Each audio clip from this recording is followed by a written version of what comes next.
महर्षि वाल्मीकि जी ने रामायण की रचना की है और इस वाल्मीकि रामायण के अयोध्या कांड का हम सभी स्वाध्याय कर रहे हैं। अयोध्या कांड का आज चतुश्चत्वारिंशः सर्गः 44वां सर्ग है और इस सर्ग में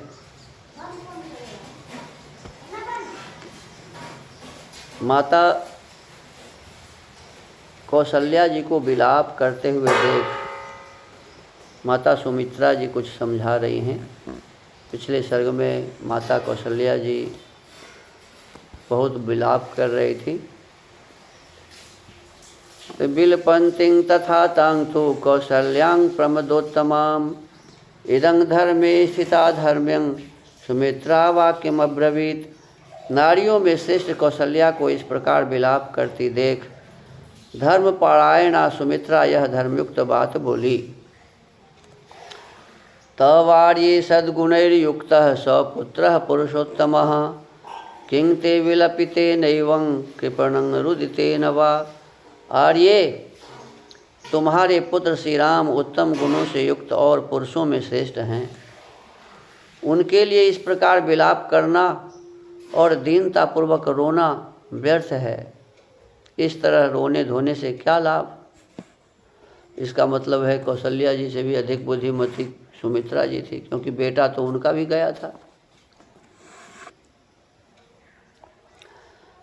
यस्तवार्ये गतः पुत्रस्त्यक्त्वा राज्यं महाबलः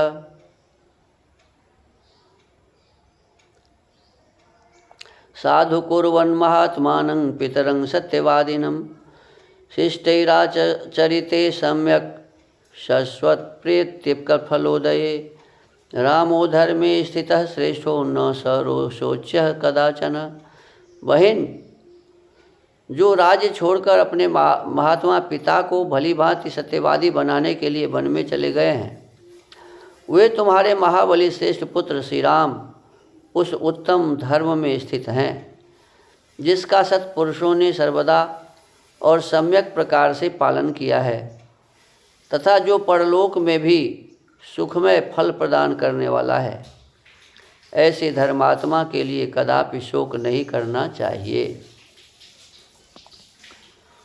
वर्तते चोत्तमां वृत्तिं लक्ष्मणोऽस्मिन् सदा नघः दयावान सर्वभूतेषु लाभस्तस्य महात्मनः। निष्पाप लक्ष्मण समस्त प्राणियों के प्रति दयालु हैं।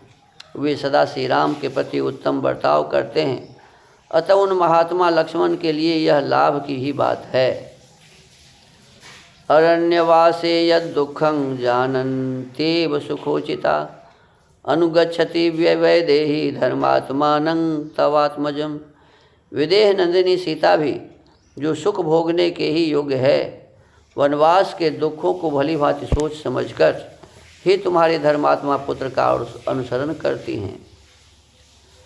कीर्तिभूतां पताकां यो लोके भ्रमयति प्रभो धर्म सत्यव्रत परः किं न प्राप्तस्तवात्मजः।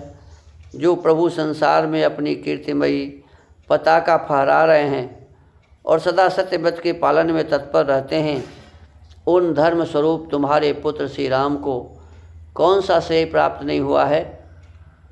व्यक्तं रामस्य विज्ञाय शौचं महात्म्यमुत्तमं न गात्रमंशुभिः सूर्यः संतापयितुमर्हति।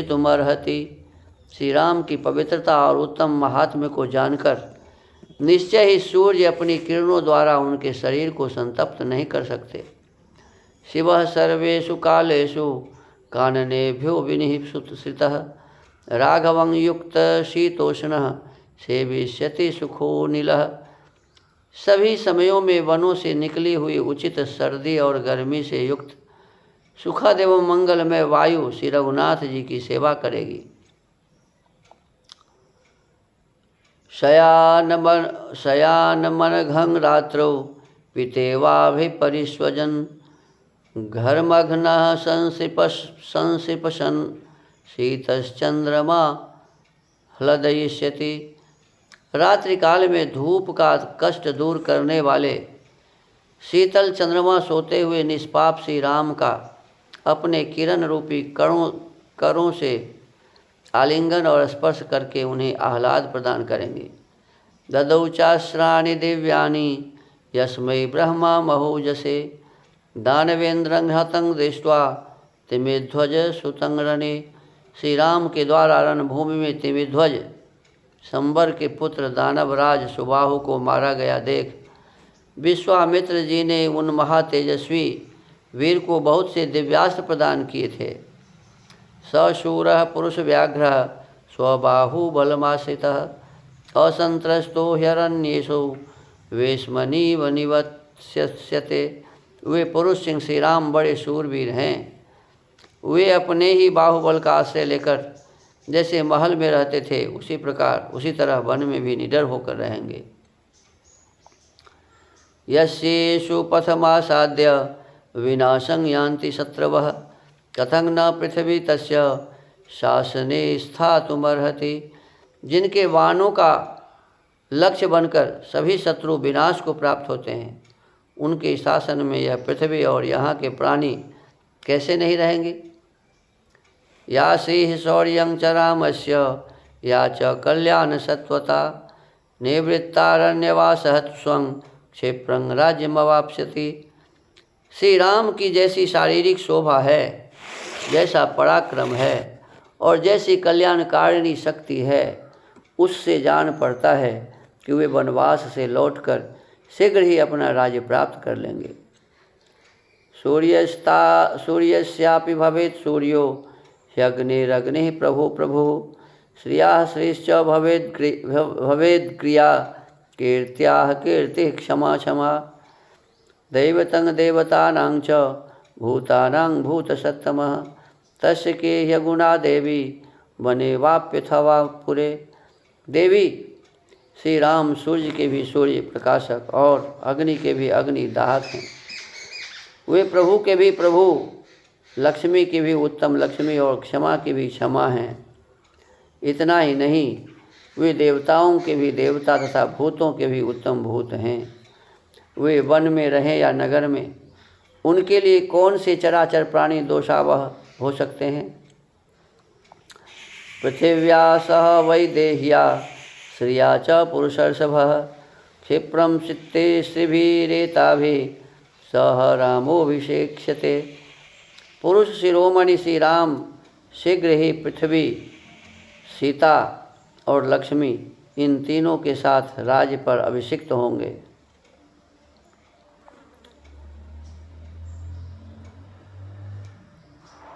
दुःखजं विसृजत्यश्रु निष्क्रामन्त मुदीक्ष्ययम् अयोध्यायां जनः सर्वः शोकवेगसमाहतः कुशचीरधरं वीरं गच्छन्तमपराजितं सीतेवानुगता लक्ष्मीस्तस्य किं नाम दुर्लभम। जिनको नगर से निकलते देख अयोध्या का सारा सन समुदाय शोक के वेग से आहत हो नेत्रों से दुख के आंसू बहा रहा है। कुश और चीर धारण करके वन को जाते हुए जिन अपराजित नित्य विजयी वीर के पीछे पीछे सीता के रूप में साक्षात लक्ष्मी ही गई है, उनके लिए क्या दुर्लभ है। धनुर्ग्रहवरो यस्य वान खड्गास्त्रभित् स्वयं लक्ष्मणो ब्रजति ह्यग्ने तस्य किं नाम दुर्लभम। जिनके आगे धनुर्धारियों में श्रेष्ठ लक्ष्मण स्वयं बाण और खड्ग आदि अस्त्र लिए जा रहे हैं, उनके लिए जगत में कौन सी वस्तु दुर्लभ है। निवृत्त वनवासं तुं तं दृष्टासि पुनरागतम जहि शोकं च मोहं च देवी सत्यं ब्रवीमिते। देवी, मैं तुमसे सत्य कहती हूँ, तुम वनवास की अवधि पूर्ण होने पर यहाँ लौटे हुए श्री राम को फिर देखोगी, इसलिए तुम शोक और मोह छोड़ दो। शिरसा चरणावेतौ वंदमान वनिंदिते पुनर्द्रक्ष्यसि कल्याणी पुत्रं चंद्रमिवोदितं। कल्याणी, अनिंदिते, तुम नवोदित चंद्रमा के समान अपने पुत्र को पुनः अपने चरणों में मस्तक रखकर प्रणाम करते देखोगी। पुनः प्रविष्टं दृष्ट्वा तमभिषिक्तं महाश्रियं समुत्स्रक्ष्यसि नेत्राभ्यां शीघ्रमानंदजं जलम। राजभवन में प्रविष्ट होकर पुनः राजपद पर अभिषिक्त हुए अपने पुत्र को बड़ी भारी राजलक्ष्मी से संपन्न देखकर तुम शीघ्र ही अपने नेत्रों से आनंद के आंसू बहाओगी। माँ शोको देवी दुखं वा न रामे दृश्यते शिवम क्षिप्रं द्रक्ष्यसि पुत्रं त्वं ससीतं सह लक्ष्मणम। देवी, श्री राम के लिए तुम्हारे मन में शोक और दुख नहीं होना चाहिए, क्योंकि उनमें कोई अशुभ बात नहीं दिखाई देती। तुम सीता और लक्ष्मण के साथ अपने पुत्र श्री राम को शीघ्र ही यहाँ उपस्थित देखोगी। त्वया शेषो जनश्चायं समाश्वास्यो यतो नघे किमिदानीमिदं देवी करोषि हृदय विक्लवम। पाप रहित देवी, तुम्हें तो इन सब लोगों को धैर्य बंधाना चाहिए, फिर स्वयं ही इस समय अपने हृदय में इतना दुख क्यों करती हो। नारहा त्वं शोचितुं देवी यस्यास्ते राघवः सुतः नहि रामात् परो लोके विद्यते सत्पथे स्थितः। देवी, तुम्हें शोक नहीं करना चाहिए, क्योंकि तुम्हें रघुकुल नंदन राम जैसा बेटा मिला है। श्री राम से बढ़कर सन्मार्ग में स्थिर रहने वाला मनुष्य संसार में दूसरा कोई नहीं है। यही बात भगवान नारद महर्षि वाल्मीकि जी को बताए थे कि इस संसार में राम के जैसा दूसरा कोई नहीं है जिसकी जीवनी आपको लिखनी है। न ही रामात् परो लोके विद्यते सत्पथे स्थितः। श्री राम से बढ़कर सन्मार्ग में स्थिर रहने वाला मनुष्य संसार में दूसरा कोई नहीं है। अब देखिए, सन्मार्ग में स्थिर रहने वाला बताया है, तो सन्मार्ग में मनुष्य ही स्थिर रहता है, परमात्मा तो हर क्षण रहते ही हैं।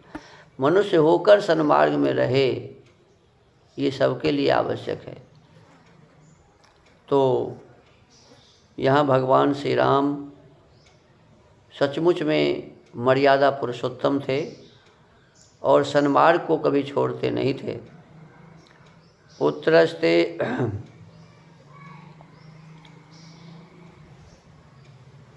अभिवादय मानं तं दृष्ट्वा स सुहृदं सुतं मुदाश्रु मोक्षसे क्षिप्रं मेघरेखे वार्षिकी। जैसे वर्षा काल के मेघों की घटा जल की वृष्टि करती है, उसी प्रकार तुम सुहृदों सहित अपने पुत्र श्री राम को अपने चरणों में प्रणाम करते देख शीघ्र ही आनंद पूर्वक आंसुओं की वर्षा करोगी। पुत्रस्ते वरदः क्षिप्र मयोध्यां पुनरागतः कराभ्यां मृदुपीनाभ्यां चरणों पीडयिष्यति। तुम्हारे वरदायक पुत्र पुनः शीघ्र ही अयोध्या में आकर अपने मोटे मोटे कोमल हाथों द्वारा तुम्हारे दोनों पैरों को दबाएंगे।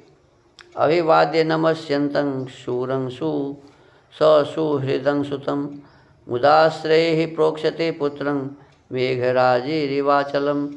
जैसे मेघमाला पर्वत को नहलाती है, उसी प्रकार तुम अभिवादन करके नमस्कार करते हुए सुहृदों सहित अपने शूरवीर पुत्र का आनंद के आंसुओं से अभिषेक करोगी। आश्वासयन्ति विविधैश्च वाक्योपचारे कुशलानवद्या रामस्य तां मातरमेव मुक्त्वा देवी सुमित्रा विरराम रामा। बातचीत करने में कुशल, दोष रहित तथा रमणीय रूप वाली देवी सुमित्रा इस प्रकार तरह तरह की बातों से श्री राम माता कौशल्या को आश्वासन देती हुई उपर्युक्त बातें कहकर चुप हो गई। निशम्य तल्लक्ष्मण मातृवाक्यं रामस्य मातुर्नरदेव पत्न्या सद्यः शरीरे विनुनाश शोकः शरद्गतो मेघ इवाल्पतो यः।